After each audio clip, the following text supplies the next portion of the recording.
From the vast reaches of the Mongolian steppe, an army of over 100,000 men swept aside all resistance, claiming territories that spanned continents. Their leader, Genghis Khan, proclaimed his life's ambition was to unite the world under one empire. Having conquered the East, the Mongols turned their attention to the West, where they would come face to face with some of the greatest armies of medieval Europe. Would Genghis Khan's legendary warriors finally meet their match?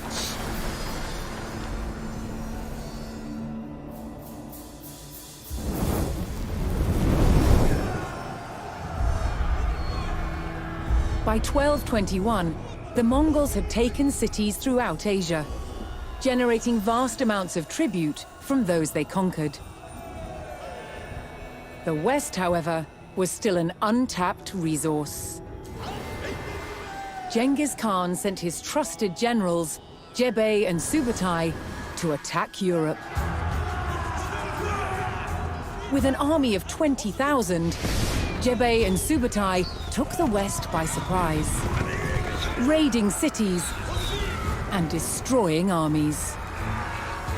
Within 2 years, they had the prosperous Rus territories in their sights. But in their way was a Rus army of over 40,000 men. Outnumbered, Jebei and Subutai turned and started to head back east. The Rus sensed an easy victory and set off in pursuit of their retreating enemies. For 8 days, the fast-moving Mongols stayed just out of reach. Then, Jebei and Subutai set their trap. They lured the Rus across the Kalka River and turned to fight. The Rus had fallen for one of the Mongols' most effective tactics, the feigned retreat. The stage was set for the Mongol army to test themselves against Europe's finest.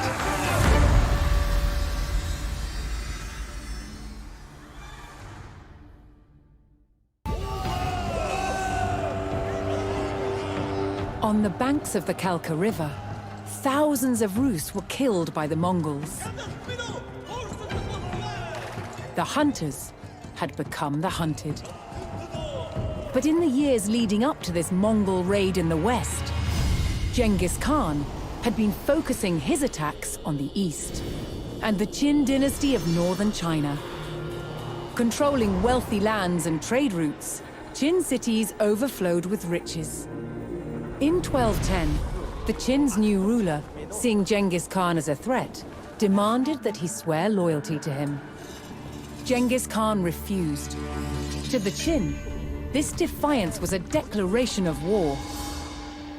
The Qin had a huge army, and their territory was protected by vast fortifications, known today as the Great Wall.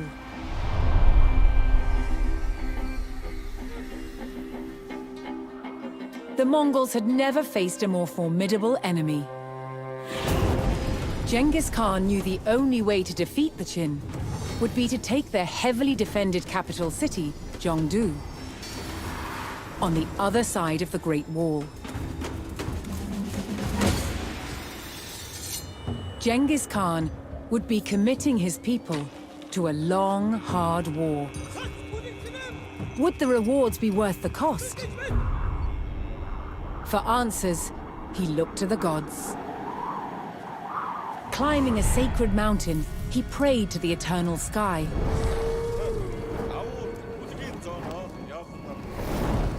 After 4 days, he received his answer. The Mongols would be victorious. With divine reassurance, the Mongol army set out across the steppe. They must break through the Great Wall to destroy the Qin dynasty and further expand the Mongol Empire.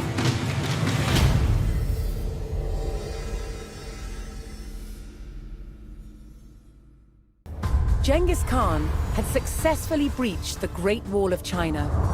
He led his forces to the greatest prize in the East, the capital city of Zhongdu. He besieged the city, knowing that its inhabitants could not hold out forever.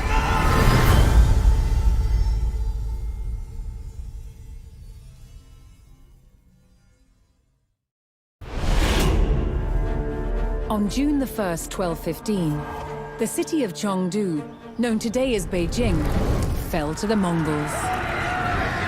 They looted the city, sending caravans loaded with luxuries back home. This victory over the Qin dynasty was to be one of Genghis Khan's greatest triumphs.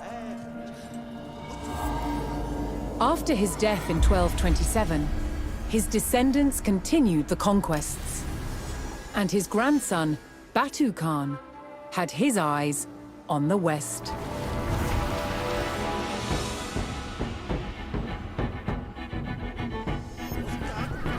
The Mongol raids of the 1220s had shown that the Rus lands held riches worth exploiting.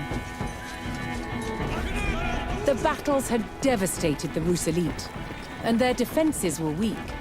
So Batu Khan organized an enormous invasion force, determined to turn the Rus lands into vassals of the Mongol Empire.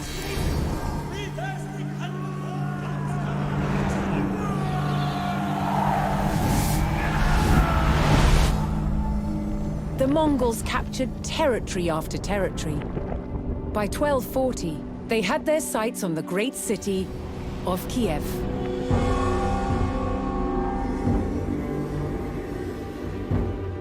Kiev was a jewel among the Rus principalities, a center of scholarship, power, and wealth. Batu Khan's cousin Monka was put in command of the advance force, ready to attack. Chroniclers tell of Monka's admiration for the beauty of Kiev, so he was reluctant to destroy it. Monka sent his envoys to the city to demand its surrender.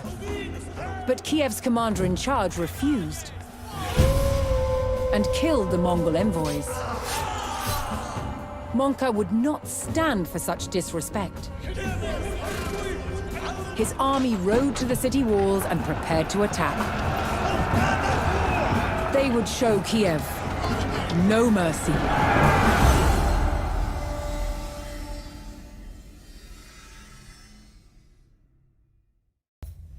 With Kiev secure, the Mongols planned a coordinated drive deeper into Europe. They would divide the forces of Poland and Hungary by attacking both kingdoms simultaneously. At Liegnitz, the old armies of Europe would be tested against Mongol-style warfare.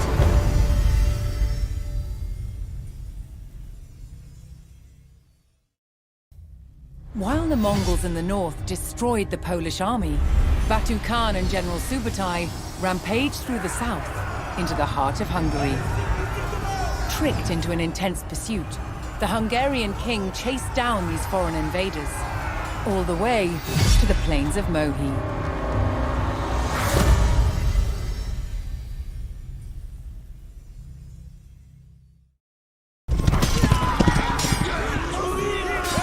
After a stunning victory over the Hungarian king at the Battle of Mohi, the Mongols seemed unstoppable. But a year later, the great Khan Ogedei died. The Mongols pulled out of Europe and returned home. Over the next 20 years, two more great Khans ascended to the throne. Their conquests continued to expand the empire in the east. Then in 1260, the grandson of Genghis became the next great Khan.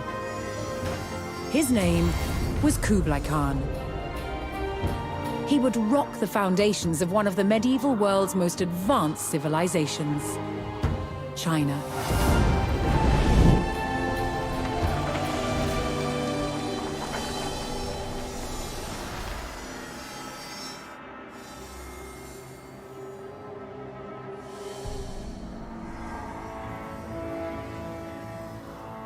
This is Chengdu. Remembered today as Xanadu, it was once Kublai Khan's great northern capital. From here, he jealously eyed the wealth of southern China's Song dynasty. He wanted to take it and become emperor of all China. The Song dynasty had ruled over southern China for more than 300 years. And the country was prosperous and well-governed. Kublai Khan knew that the key to victory was capturing a strategic city lying far to the south of Chengdu. It was called Changyang.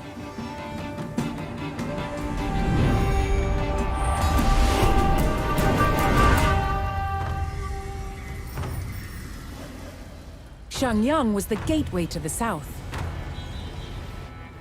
and the heart of the Song dynasty's power.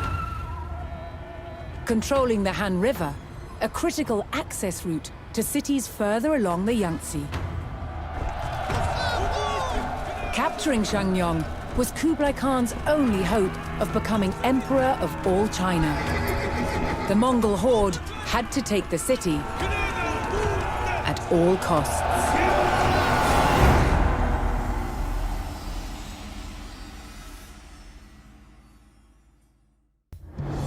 The Twin Cities did not yield. The Mongols would need a new tactic to breach the Great Song Fortress. Rather than another costly head-on assault, they planned to cut off the cities by blocking the critical supply route at Lumanshan.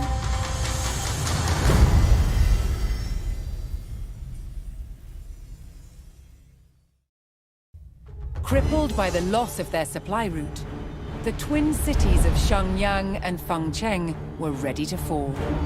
The Mongols' new long-range trebuchets would test the mighty walls of the Song fortress, and Kublai Khan would not stop the bombardment until he sat on the throne of all China.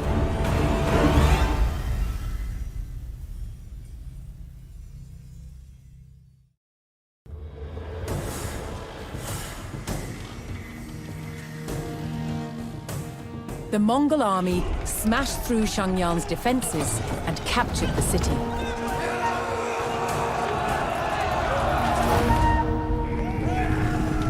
Kublai Khan then pursued the remnants of the Song dynasty across southern China.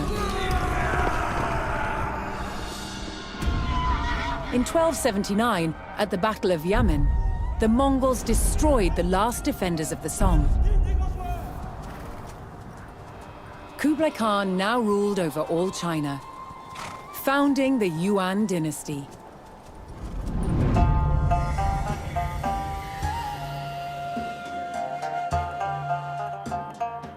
His royal court in Chengdu welcomed scholars, traders, and religious leaders. The Mongols demonstrated civility and religious tolerance, but also brutality and violence, typifying the contradictions within the Mongol Empire.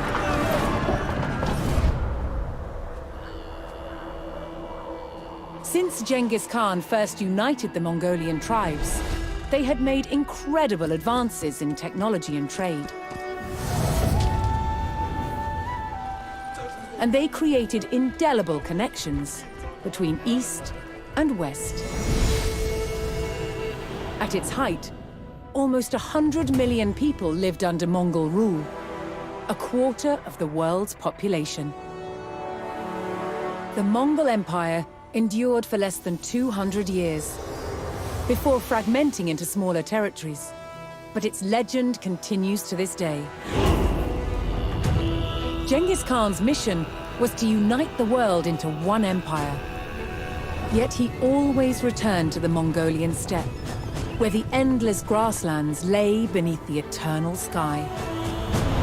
And from where he created one of the largest empires the world has ever known.